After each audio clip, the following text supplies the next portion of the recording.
Hey, it's Pat. Thanks for clicking on this week's episode. I want to make you aware of something. We need some guests for some upcoming episodes. You want to come on the Pat Miller Show? Great. I'd love to interview you. Tell us something that we don't know. Share something that's working right now. Celebrate a big win with us. All of those things can be done, but you have to decide that you want everyone to hear you. So visit patmillershow.com and apply to be a guest. That's patmillershow.com. Okay, on with the show. America's small business conversation is on the air. It's the Pat Miller Show. 1 hour exclusively for entrepreneurs. To work on your business, not in it. it's time to solve problems, Capture opportunities. and celebrate your wins. Powered by the Idea Collective small business community. This is the Pat Miller Show. Now your host, Pat Miller, the Idea Coach. Okay, welcome into the show. We're starting this show with a big announcement. I'm excited to announce a new event, the Idea Collective's Small Business Rebellion Chicago, presented by Relay Bank. It's an in-person event on Saturday, August 19th, and our keynote speaker, Mike Michalowicz, the author of Profit First, and he joins us now. Mike, can't wait to see you in August. How are you today? Welcome to the Pat Miller Show. It's awesome. It's awesome to see you, brother. I'm so glad you're coming to the event in August, and I can't wait to see everything that you're going to bring to the table. This entire event is presented by Relay Bank, and you're going above and beyond the ordinary keynote. Normally, it's the keynote speaker comes in and does their thing, and then they leave. But you're going to do a VIP lunch. You're going to deliver 2 keynotes. So what can we expect from you at the Rebellion event? Well, don't expect me to cook the lunch because then everyone would leave right afterwards. But what you can expect is we're going to tackle, it's interesting, you're sharing that statistic that 50% of businesses fail. There's another statistic that's not talked about as much. It's the 50% that survive. 80% or more of those 50%, so the majority of the people who survive are living check to check, constant panic. The businesses become this anchor around their neck. And that's what we're going to fix. That's why I'm coming to the event. For the business owners who are in this constant purgatory in their business and are frustrated and exhausted, where the dream has become a nightmare. When I do events in keynote or whatever, and I do these informal surveys by a show of hands, I found out, Pat, that people start their businesses in general for 2 reasons, and usually both combined. The first reason is for personal freedom. I want to do what I want when I want. The other reason is financial freedom. I don't ever want to worry about bills. And it's ironic in a very perverted way that the 2 things we dreamt of never happen.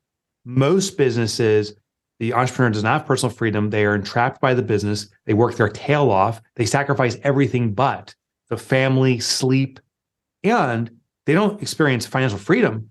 They experience impoverishment. They're struggling check by check. So we're going to resolve both.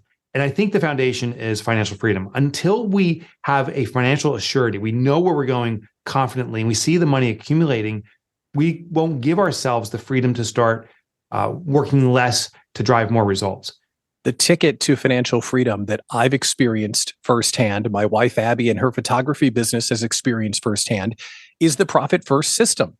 Yeah. It's a relatively simple concept, but it makes such a big difference. We get to hear the entire Profit First keynote, which is like magic. So when you explain this to someone for the first time, what are some of the things that makes them go, oh, I never thought of it that way?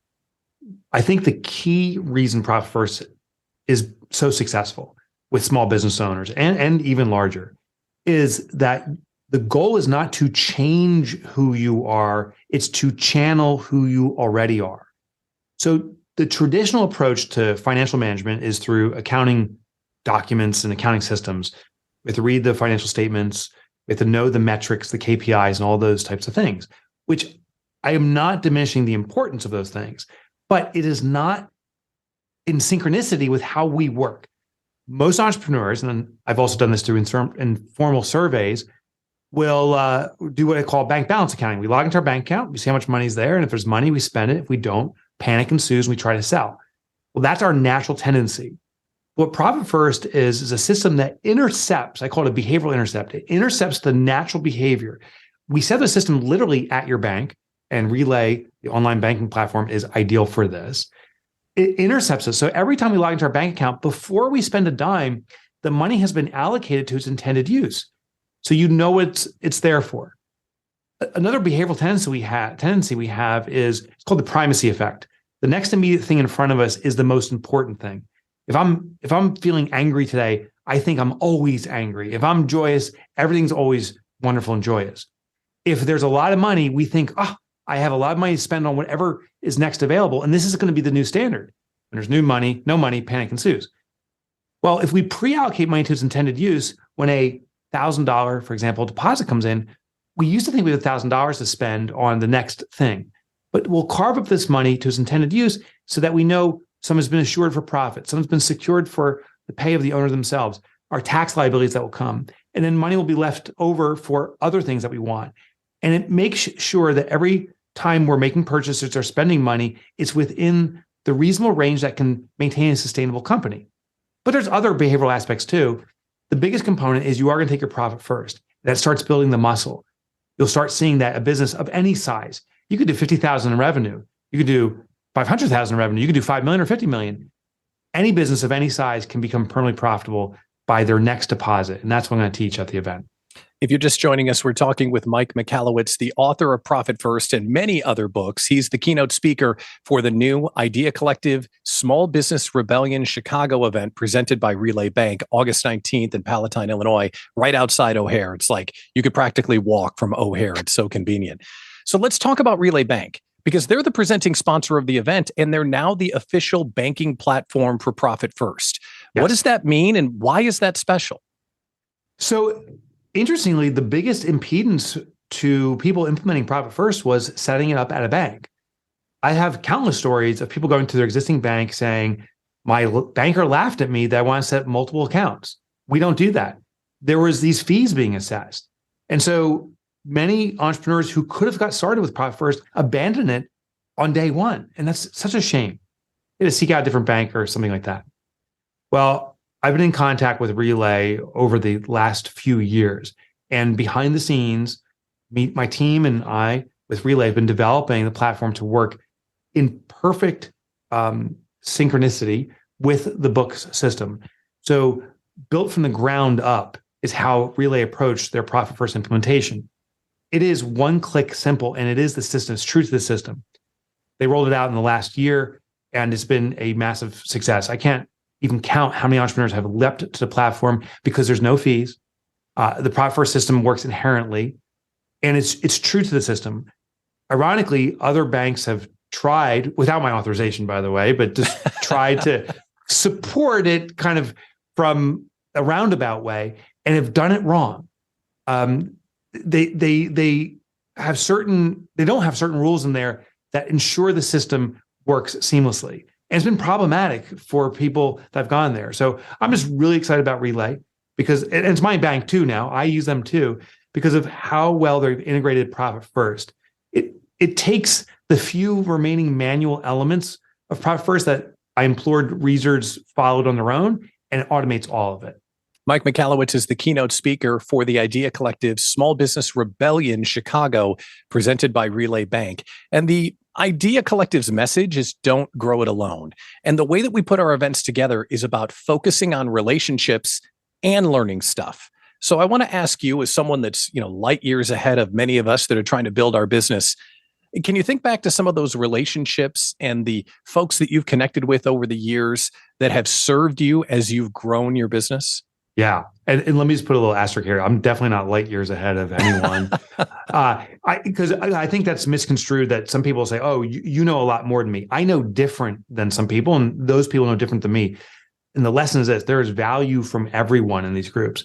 So what I do when I work with any collective is I don't judge people based upon the size of their business or the time they've been in business. What I do is what can I learn from them? I invoke curiosity. And I think that's the best part of a collective. I've been in a variant or a form of one ever since I started my first business I'm now approaching almost 30 years ago. And what I found is when I can get insights from other people, particularly who are not emotionally attached to my business, those are the most valuable. There's no way I can peel out my emotion from my business, and that is absolutely biasing my decision-making. I don't think it is, but I know it is. When I have other people giving insights, I look for common threads of what is the truthful answer when emotion is detracted or removed, and then I can make the most prudent decision for my business. Businesses do struggle, and it's nice to know that you're not alone. When I go home to my family, my friends, they don't own businesses. They don't get it. The second you make $100,000 in business, they think you're taking home $100,000. No, I don't have any money, but they don't get it. But I love collectives and that we can cry on each other's shoulders, we can understand each other, and we can support each other to move to the next level. The Idea Collective Small Business Rebellion Chicago, presented by Relay Bank. It's coming on August 19th, and we get to see the man, Mike Michalowicz, in person. Mike, thanks for joining us today, and we look forward to seeing you in August. A pleasure, brother. Good seeing you, Pat. America's small business conversation continues next On The Pat Miller Show. Krista Morrissey for Choices Coaching and Consulting. Do you know where most small businesses go wrong? They invest in everything except their leaders. But through strong leaders comes strong business. Are you doing it wrong? Most small businesses focus on production and numbers. Production and numbers come through strong, resilient leaders. And strong leaders strengthen culture. They strengthen your resiliency and they strengthen your bottom line. I develop strong, resilient leaders who will drive your business. It is time for you to refocus your investment. Go to choicescoachingconsulting.com and let's you and I start the conversation now before someone else invests in your leaders. When you invest in your leaders, you invest in the bottom line of your business. Connect with Krista at choicescoachingconsulting.com. Act now. Krista at choicescoachingconsulting.com. Are you a woman who needs to protect and grow your business? Or do you have a secret dream to start one? I bet you do. If you don't have a lawyer on your side, you may be putting your family and personal assets at risk. I know. You might be avoiding lawyers because they seem overwhelming or intimidating. That's why you have to meet the team at Athena Legal Solutions, LLC.com. This all-woman team of talented lawyers are the most approachable, knowledgeable, and friendly team you'll ever meet. They exist solely to support women business owners who often go without the legal support they truly need. In 2023, they want to help 223 women create a solid legal foundation for their business. The first 100 women who mention this ad will receive over $100 off of their LLC starter package. Visit Athena Legal Solutions, LLC.com. Now, America's small business conversation continues. On The Pat Miller Show. Welcome back to the Pat Miller Show. This is America's Small Business Conversation, and we're going to talk about something that I know you've thought about. Oh, no, Pat, I haven't thought about it. No, I know you've thought about it.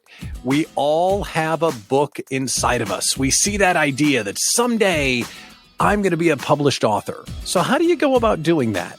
It's a separate conversation to talk about the book writing and the discipline it takes to do that. But if you were to write a book, getting it out into the world might not be as complex as you think. And we have someone who's literally done it to come on and share the strategy. Chuck Copenspire, we've had him on the show before. Great guest, marketing strategist and founder of Identity Pending. Chuck, great to see you. How are you today? I'm doing great. Thanks for having me, Pat. I'm excited to chat with you again. Since our first conversation was the first time we ever met. Yeah, that's true. Like we had never connected until you came on the show, and now we're old pals. Okay, so first of all, before we talk about how to publish a book, you have a book. So tell us all about the book that you've brought to the world.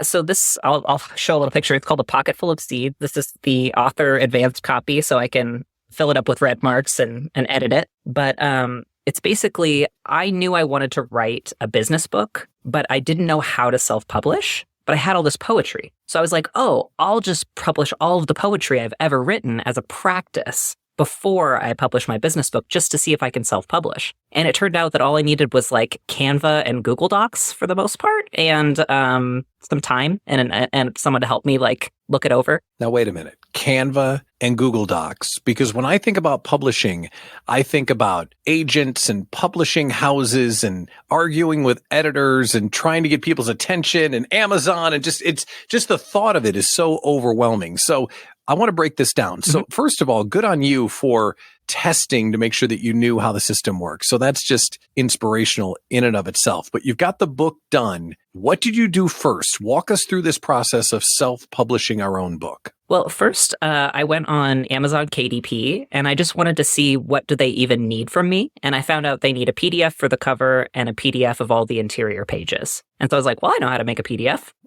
So I even like before I even created the real cover, I used their cover creator just to like get the layout and understand, what are the key pieces I'm going to need to get together. So I almost like created the MVP of a book by just uploading the simplest version. And I was like, okay, I have a 3-page book. It started as an 80 page. It started as 80 pages. It's now 350, which is a little crazy. Wow. It feels nice and thick, which is very satisfying. But yeah, I basically just, created the simplest version of it I could on KDP, and then Kindle Direct Publisher, and then just built from there and sort of added. So by the time you knew how it worked, did that energize you to make it bigger and more robust as you went? How did it go from 80 to 350? I mean, I don't know if there's any other artists listening to this, but I think sometimes you just get like taken by an idea and it becomes an obsession. Like I didn't sleep. I couldn't do anything but work on this book, and I just became obsessed with it being done. And I think once I realized I could do it, I wanted to challenge myself to finish it. Because sometimes I'll start something that's a personal project and I won't get it done. But I felt like this was the time. I'm ready to have it out, and it just wanted to be here. So I had to like meet that future self that is an author by doing it. And before I ask another question, let's make sure we understand what you said it was KDP. Is that what you said it was? It's Kindle Direct Publishing through Amazon.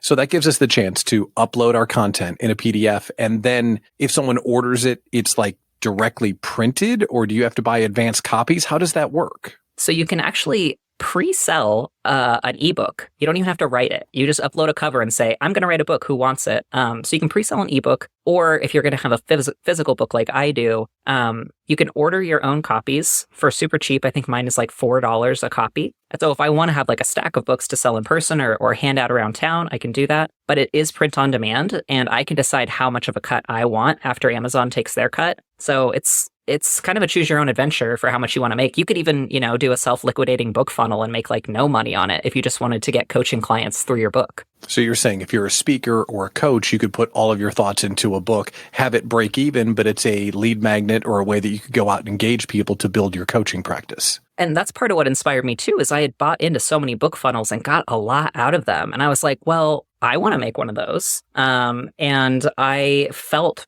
as a consumer that a physical book was so much more valuable to me than like a 20-page PDF, that I wanted people to have that tangible experience. And so I just decided to give it a go. I can build a funnel, so why not just make a book? So we write the book, we uploaded it to Kindle, then we get this opportunity to have it printed out in our hands. Now let's turn on your marketing strategy hat. So we have this tool. If someone's listening, this is the second part of it. It's no good to do self-publishing if you don't have people to give it or sell it to. How would you suggest someone take the book and take it out to the masses? So here are the 3 ways that I'm doing it. One is I have created a whole new Instagram for it, and I'm publishing snippets of the book automatically because I do content automation. So I just scheduled a year's worth of content out that's related to my book. Anybody can find it, and then maybe they'll click on the link and get there. The other way is I host a local open mic. So I am creating community around poetry, and my books will be there available for purchase in person if you want one. And then, like you said, I'm probably going to build a book funnel, which I could use to, I could run paid ads to it. I could send my organic content from social there.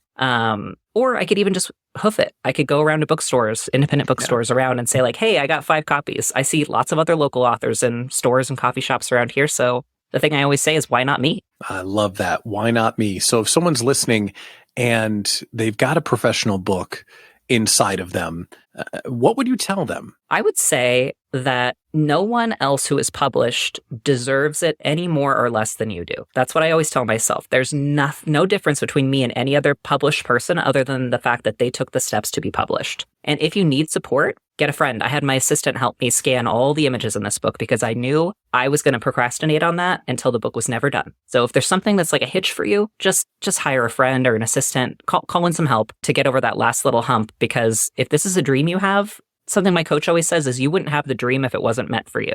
Wow, that's really great. So when do we get the professional Chuck book? What's going on here? Well, so as you know, Pat, I started a podcast called the Anti-Professional Podcast, and that's actually, the podcast is just research for my book called Anti-Professional, where we're dismantling concepts of professionalism that keep all kinds of people out of the business space because we don't see people with, throat tattoos and purple hair or disabilities or whatever. We don't see enough representation of diverse leadership. And so Anti-Professional is basically to break down why that concept is holding us back. Professionally and as like a whole culture, because we need more people to take up space. So that will be out. I don't know. I have like 20 episodes of the podcast, and then I have to like listen to them again. I would say maybe a year. It's going to be a ways out. Yeah.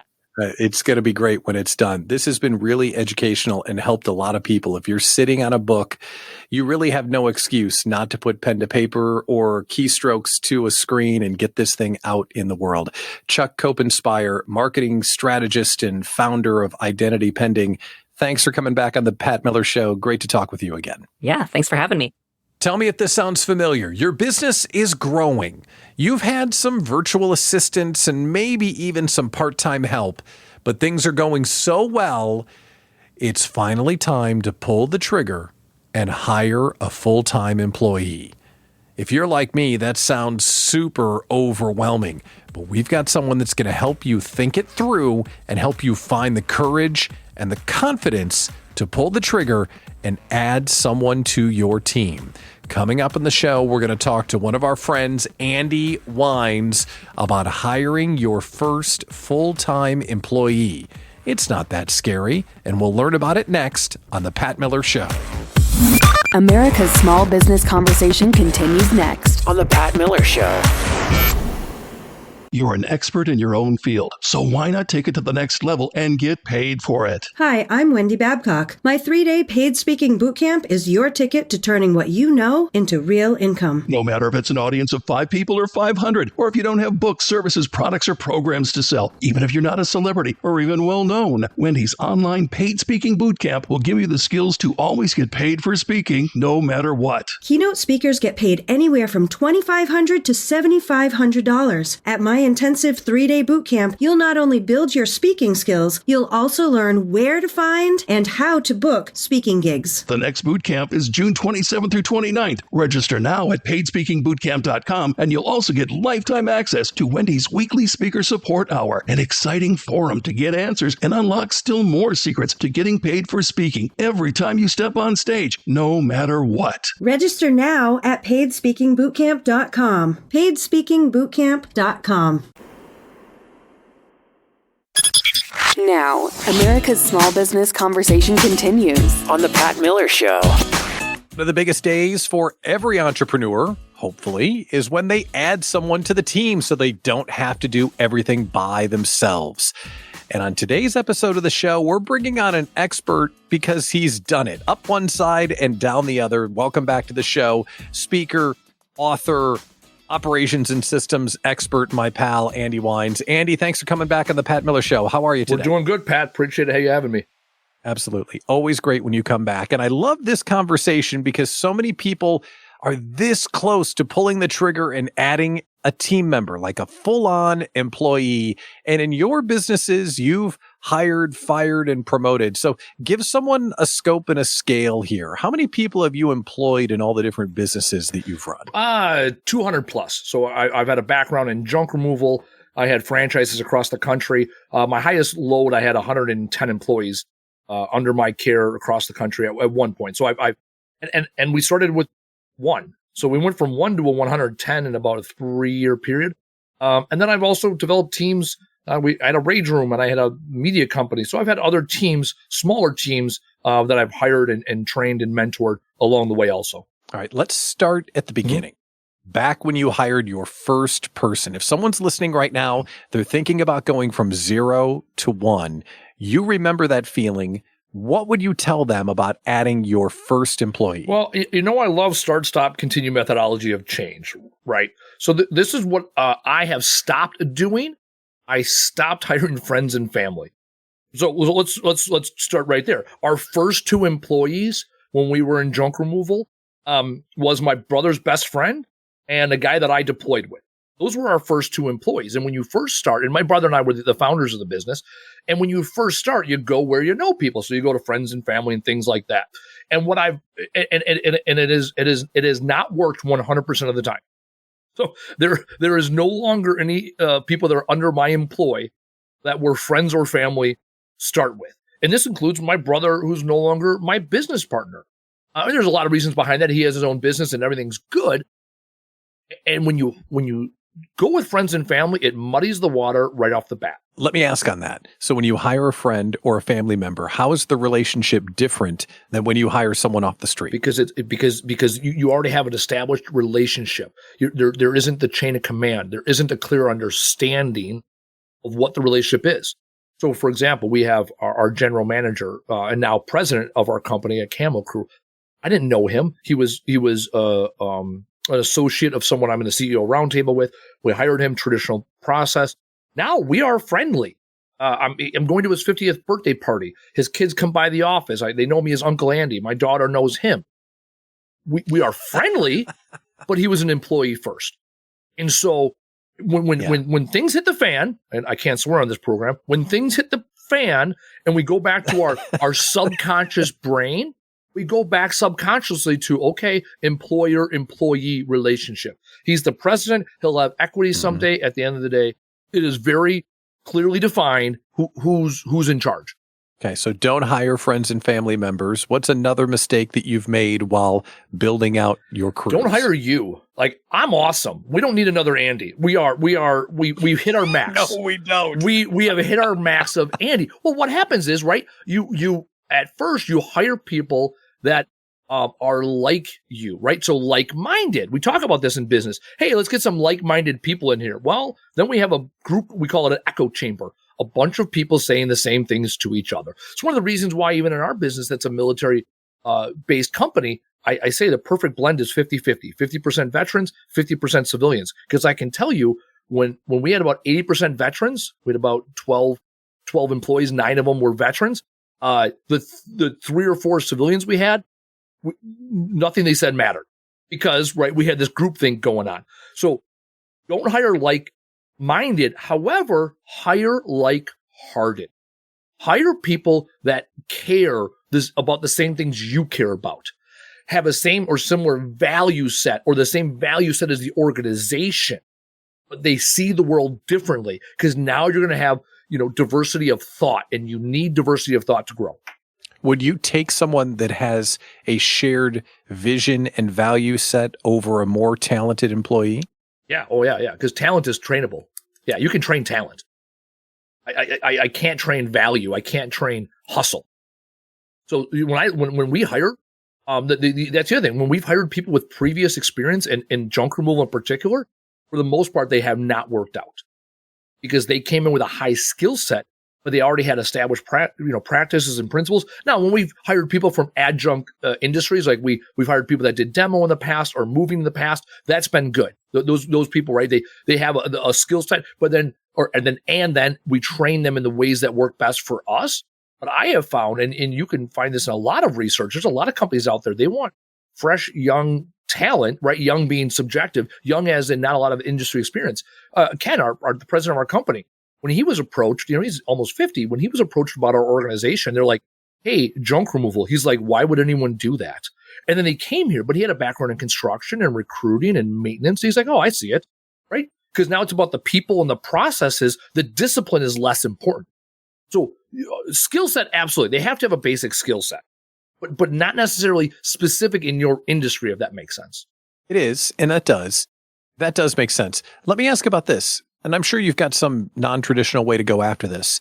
How do you get after their hustle and heart in an interview? Do you have a question you like to ask? Are you observing the way that they're doing things in the process? Yeah, there's a lot of things you can do. There's a really good story. I can't recall who it was, but he had two candidates, both Ivy League, top end, where he took them out for dinner. Right at the end of the dinner, he offers one a job and he doesn't offer the other one a job.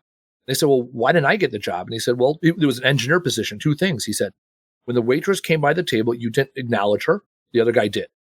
When the steak came out, you put salt on it before trying it. The other guy tried it and then put salt on it, which means you already thought you knew better than the other person. I really like that example because it can be that simple. So when I sit down with people, I take that whenever I sit down with vendors and salespeople for lunch. I watch, how do they treat the waitress? Where do they sit at the table? There's things like that. And that's why during the interview process, it can be difficult. But hey, let's look at the basics. Did they show up on time? Were they prepared? Did they research the company? Did they research the company? Is one of the best indicators, right? Are they willing to put in the effort, right? If they expect me to read their resume, did they research our company? So there's little indicators like that can really show the difference. Did they send a follow-up email? Hey, thanks for the time today. Things like that, the things you don't ask them to do, those can be really good indicators of the culture or the values that they assimilate to or understand. If you're thinking about adding an employee to the team, this conversation is for you. We're talking with Andy Wines about going from 0 to 1 employees and more because he's hired a bunch and he's learned a lot along the way. Don't hire friends and family. Don't hire people like yourself. Heart over talent. Any other words of advice for someone if they're thinking about adding that first member to the team? Before you even hire, know what you need. Are you hiring somebody in the business to make money? Or are you hiring someone on the business so you can go make more money? That's one of the challenges people, they hire for one and then they really want the other. So know what you need before we even get to this conversation about hiring. So let's dig in on that. Are you saying that first hire shouldn't be to make your life better? It should be to drive revenue? That first hire's got to make the bigger pie at the end of the day? No, I'm saying you got to know, right? Do you want to do more of the thing, right? If you say, hey, I have 20 billable hours, I'm going to hire someone so I only have 10 billable hours so I can be freed up to go do working on the business. Great. Or do you want to say, hey, I'm doing 20 billable hours and I'm not getting all this other stuff done. I want to hire them to do the operations and the marketing and all that stuff so I can stay at 20 billable hours or even 30 billable hours. Those are two very different people that you're hiring. Are they working in the business or on the business? Let's ask one last question. When we get to that point and we're ready to add that first person, it's terrifying. What would you tell someone that's scared to finally make the offer and move forward and add an employee to the team? Do the thing. Jesse Cole, our good friend Jesse Cole, right? Savannah Bananas talks about run the experiment. You got to run the experiment. If you don't run the experiment, you will not know. On your deathbed, they interview hundreds and thousands of people on their deathbed. People regret what they didn't do, not what they did do. Wow. Regret. Didn't expect to talk about regret while hiring people, but I'm glad that we got there. Andy Wines, speaker, keynote speaker, author, friend of the program. Thank you so much for coming on. I really appreciate it. Thanks, Pat. We've got a problem as small business owners, and we can either ignore it or we can try and fix it. Now, you've been listening to the show. You know I want to fix it. But the problem that we're facing is that half of the folks listening to this show will see their small business fail before they get to year 5. Can you believe that? Half of the small businesses in the U.S. fail by year 5. And you know what? I'm not going to sit by any longer and just let that happen. So I'm leading a new event series to bring small business owners together, and you need to be there. The event series is appropriately named the Small Business Rebellion, presented by Relay Bank. It's a one-day event in Chicago, Saturday, August 19th, and look who we got. Best-selling author Mike Michalowicz, the author of Profit First, in person for 2 keynotes. Real relationships, revenue, time saving, and an event that can't be missed because we're going to change the status quo for small business owners. Learn more at smallbusinessrebellion.com. That's smallbusinessrebellion.com. America's small business conversation continues next on The Pat Miller Show.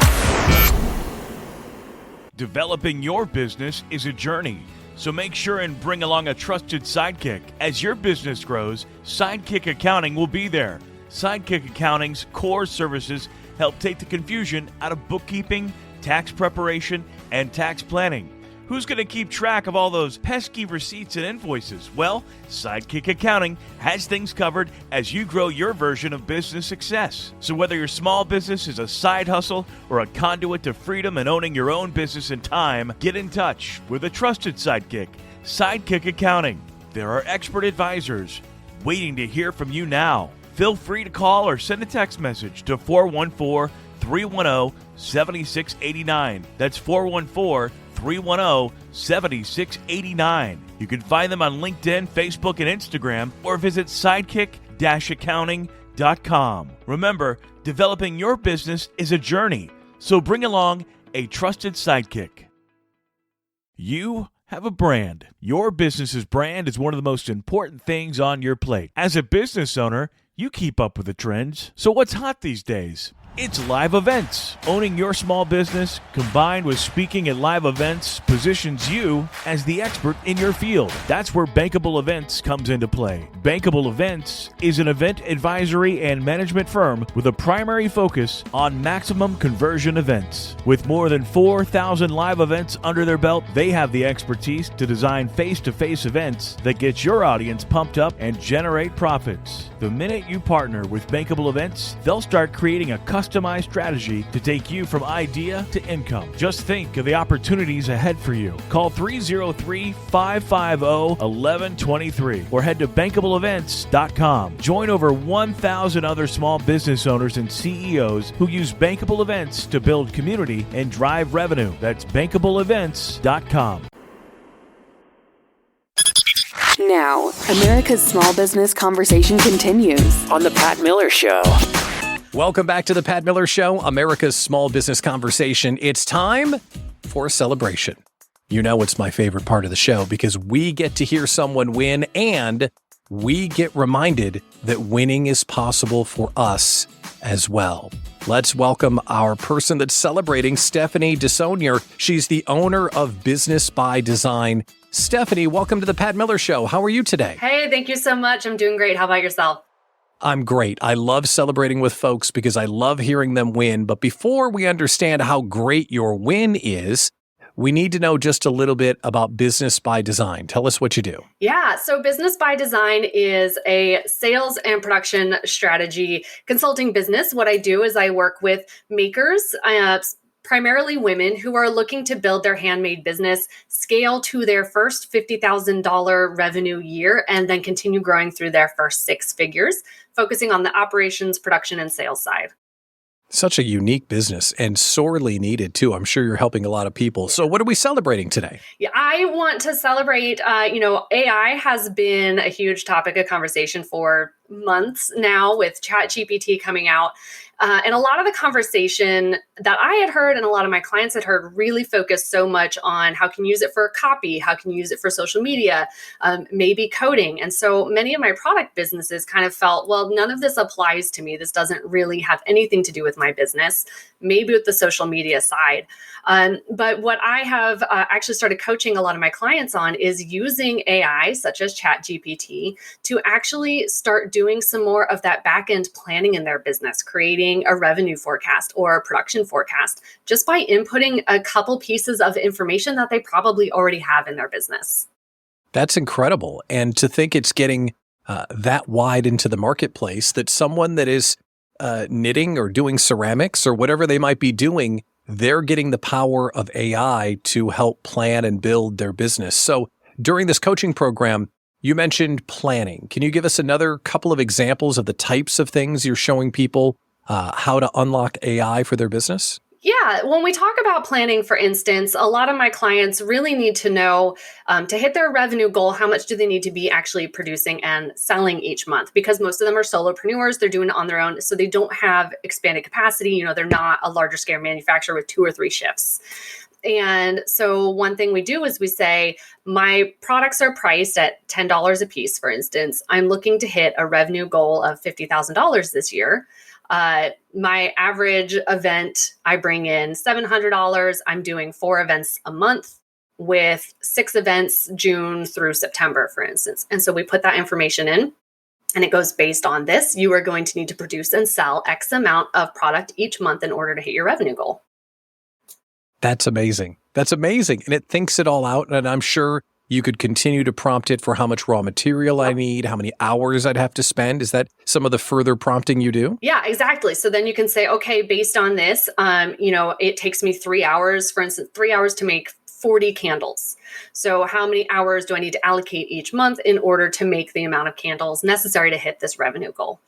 So you can really break it down super granular. Another thing I've started to encourage my clients to do is put any industry data that we have in. So we can easily get information on what the industry forecast is for home goods this year. So based on home goods, we expect to see that increase. So take that into account when you're building in a forecast for me.